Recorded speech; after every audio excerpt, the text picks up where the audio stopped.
Hello and welcome. This is BQ Prime. I am Agam Vakil and I will be taking you through today's trade setup.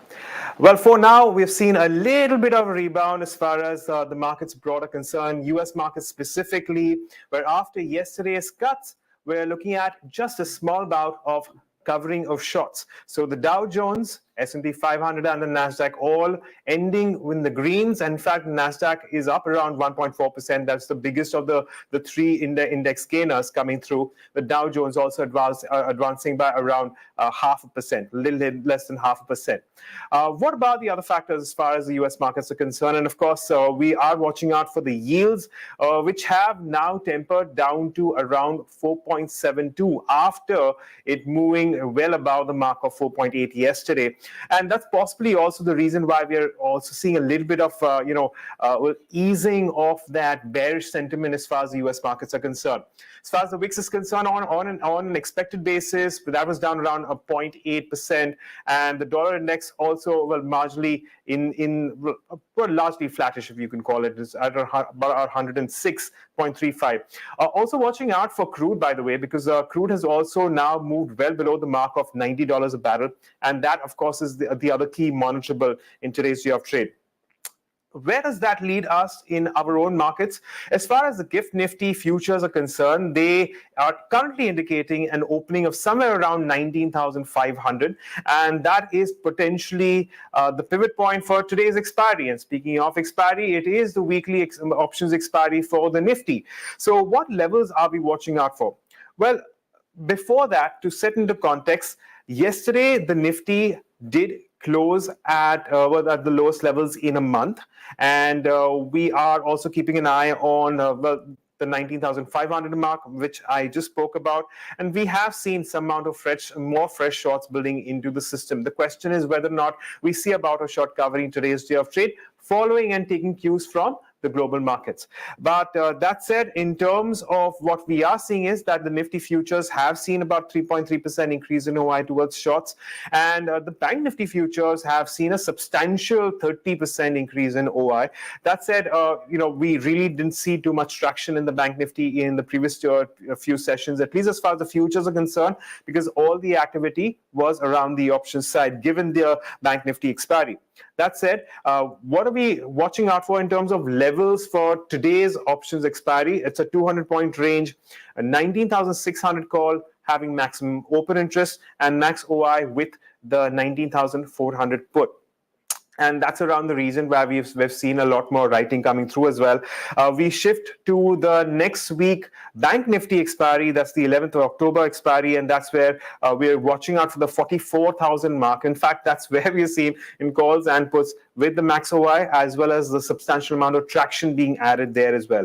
But as I've said, that today the focus will be the Nifty. We're expecting a flattish opening, and it's a wait and watch whether or not we do see a bout of short covering in today's day of trade.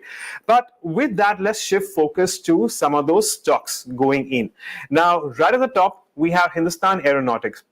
Hindustan Aeronautics has had a spectacular run in the last 1 year, and that is largely on account of the large LCA order, LCA, that is light combat or aircraft order, that they have had. And the Indian Air Force has announced that it will procure 97 more, which actually adds substantially to HAL's order book, after the company already delivered its first LCA Tejas twin-seater aircraft. So this is, of course, a big positive as far as Hindustan Aeronautics is concerned. We have several quarterly updates coming in as well. So let's start off with Marico. And, well, it's going to be another subdued quarter, it seems, as far as Marico goes, because they have mentioned that it's going to be a low single-digit percentage range for the second quarter of FY24 on a year-on-year basis. And volumes have essentially been dragged by persistent weakness in rural areas. And that's exactly what has been playing out over the previous few quarters, and perhaps one more quarter as far as Marico goes.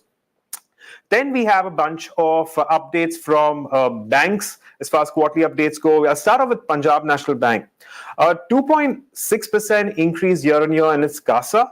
and a relatively steady gross advances growing by around 14%, with deposits up around 10%. It seems that the private sector banks have done relatively well, at least for those updates that we have for now. So Bandhan Bank, while the CASA has moved up around 6.5%, we're seeing advances grow by around 12.3%, deposits up around 12.8%, and RBL Bank as well, a good steady 12% increase in its CASA, as well as gross advances up 21%, whereas deposits growing up around 13%. I think the key question in all these factors and all these banks will be whether or not we have seen an improvement in asset quality. Of course, the gross advances and loans is not the only factor which does provide a good amount of stability as far as banks are concerned. Finally, moving on to Jubilant FoodWorks, we understand that the company has clarified that they have refuted claims of a cut in the prices for large pizzas. So keep an eye on that one.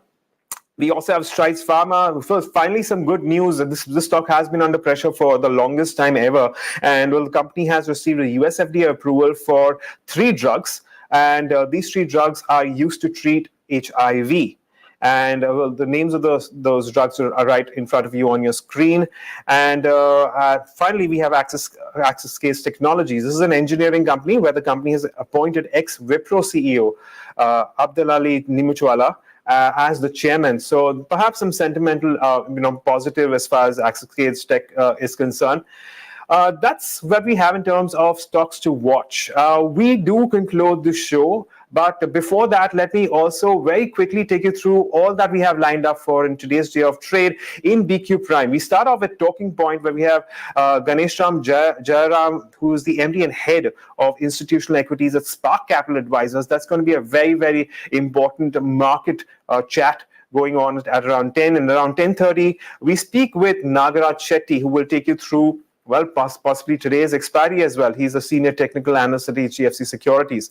Moving on at 11, we have Rohan Verma, who is the CEO and ED of MapMy India.